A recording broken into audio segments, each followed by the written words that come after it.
Hey everybody, and welcome to the 5 Bytes Podcast. I'm your host, Rory Monahan. The podcast, as always, is brought to you by my sponsors. Liquidware, creators of FlexApp, the most feature-rich application learning product on the market. And also by Goliath Technologies, who help IT pros be proactive and anticipate, troubleshoot, and prevent end-user experience issues regardless of where IT workloads or users are located. And of course also by PolicyPak Software, where you use group policy or MDM to remove admin rights, manage and lock down applications, Java, browsers, mitigate ransomware, and more. If you enjoy the show each week, you have them to thank. And now for some news.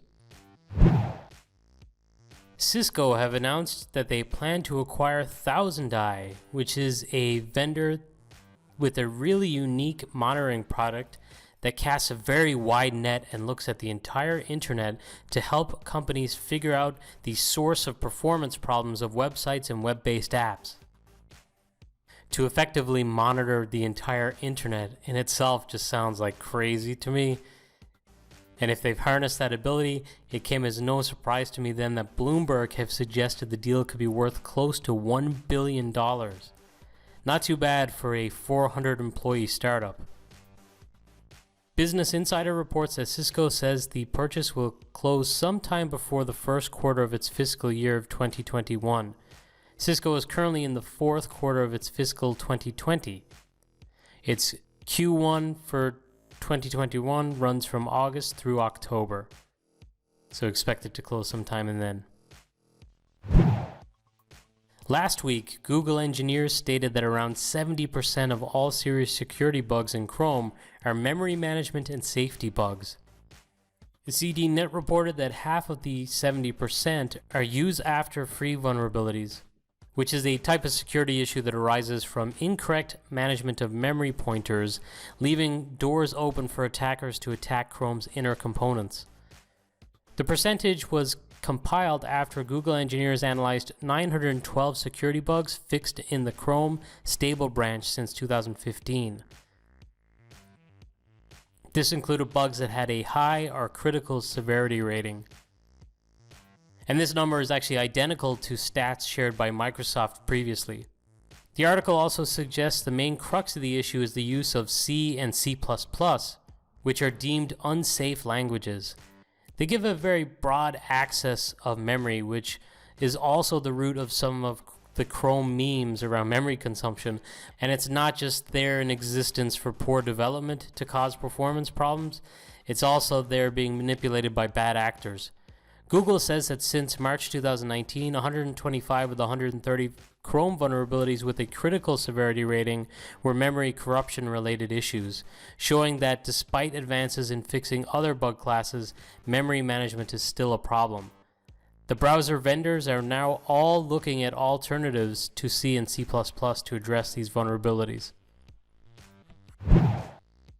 In his weekly State of the Kernel post, Linus Torvalds released Linux 5.7 RC7, and in his statement he said that the development process has been smooth and even commented that, quote, "Of course anything can still change, but everything looks all set for a regular release scheduled for next weekend. Knock wood," end quote. The Register reported that Linus stated he replaced his machine, and for the first time in 15 years, it's not Intel based. He's now rocking an AMD Threadripper 3970X. From now on, it appears Linus will be working on developing the Linux kernel on an AMD processor. The article and others online also speculate about a future ARM-powered desktop being used, but I'm sure that's some time away. BleepingComputer.com reported that the May Windows patches for Windows 10 computers can cause a problem for those with a wireless wide area network, or WWAN, LTE modem, causing a loss of internet connectivity. It's stated by Microsoft that the network connectivity status indicator in the notification area might still indicate that you are connected to the internet, but you'll experience those connectivity issues. Others have reported installation errors, performance issues, and audio problems too with the May patches. Though for those issues being reported, Microsoft have stated that they have not seen those issues widespread as of the time of this recording. They stated for the connectivity issue, for those on WWAN, they hope to have a fix in an upcoming release. For those who were maybe suffering with blue screen of death issues with a code related to a Windows Defender conflict throwing a flag kmode_exception_not_handled, well, you're in luck, because HP just released HP Component 4.1.4.3079, and this should hopefully get you over that hump. So if you're getting that blue screen of death and you're running HP, you want to go out there and grab that update. Microsoft have posted a draft release of the updated Windows 10 security baseline for version 20.04. For those who follow these baseline updates religiously, this is not a very significant release. Only one setting has been added to the spreadsheet, but they did take the opportunity to also highlight some other settings to think about that I've actually talked about some of them on the podcast over the last few months, like the LDAP binding change to LDAPs that should be considered, and Microsoft's changing stance on password policy and its effectiveness or lack thereof, and why they've made certain changes on the security baseline related to passwords. The awesome Ed Bot at ZDNet posted an article about features getting deprecated in Windows 10 version 20.04. There's a few like companion device framework and dynamic disks, which maybe not that interesting, although dynamic disks is a little bit interesting to me, and they hope to fully replace it with RAID-like storage spaces software in a future release. But by far, to me, the biggest one that's getting deprecated with this release is the old funky and busted Microsoft Edge. Now that it has a far superior successor, the old Edge HTML engine is being put out to pasture, and it's high time. VMware Fusion has a really cool and unexpected feature, at least not expected by me anyway. Version 11.5 is shipping with support for containers through a feature called VCTL, which is a new command line interface that'll get you up and running with containers. Another big note for those who love VMware Workstation, which includes me, it's my favorite VMware product. The days of the "you must disable Hyper-V in order to use Workstation" message are over. After years of collaborative development and engineering between VMware and Microsoft, they are now proud to be delivering a compatibility story where Workstation version 15.5.5 and newer can run on Windows 10 hosts with Hyper-V mode enabled. So good job by VMware and Microsoft working together on that. I would love to see more collaboration by Microsoft and VMware in future. It has always seemed like a kind of odd, fractious relationship to me. With such large customer bases shared amongst both, there's huge potential for awesome there. So let's hope it continues. Microsoft Teams optimization and support is now available for Windows Virtual Desktop in a preview state.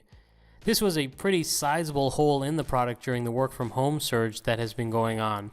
So many rushed to Teams. In fact, I read that there has been more than a 700% increase. So not having that ability to use Teams in WVD, which itself has seen a usage increase like threefold, was a bit of a bugaboo. So it's good that you'll now be able to properly use Teams in a supported fashion on WVD. David Plummer, the man who created Task Manager, posted on Reddit this week talking a little about Task Manager and some of his other development efforts over his career. It was a pretty interesting read. He stated that the Windows Task Manager was a shareware app that he wrote in his den, and he was planning to just sell it on the side. But when the Windows NT architect Dave Coulter saw it, he agreed to let him check it into the product, so he just donated it. That utility first appeared in Windows NT version 4 in 1996, and obviously it's become the heart and soul of Windows, really, because if you're not in Task Manager, you're probably hard booting your machine anytime you have an application hang or any number of issues, really. He continued to state that Task Manager is one of the apps he's most proud of because it's probably the first, or at least most visually complicated app to ever be fully resizable in all dimensions without any flickering.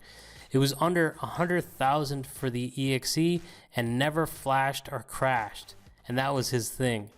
Having the GDI 32 and user 32 guys down the hall helped him along with that, he said. He also offered some really helpful tips.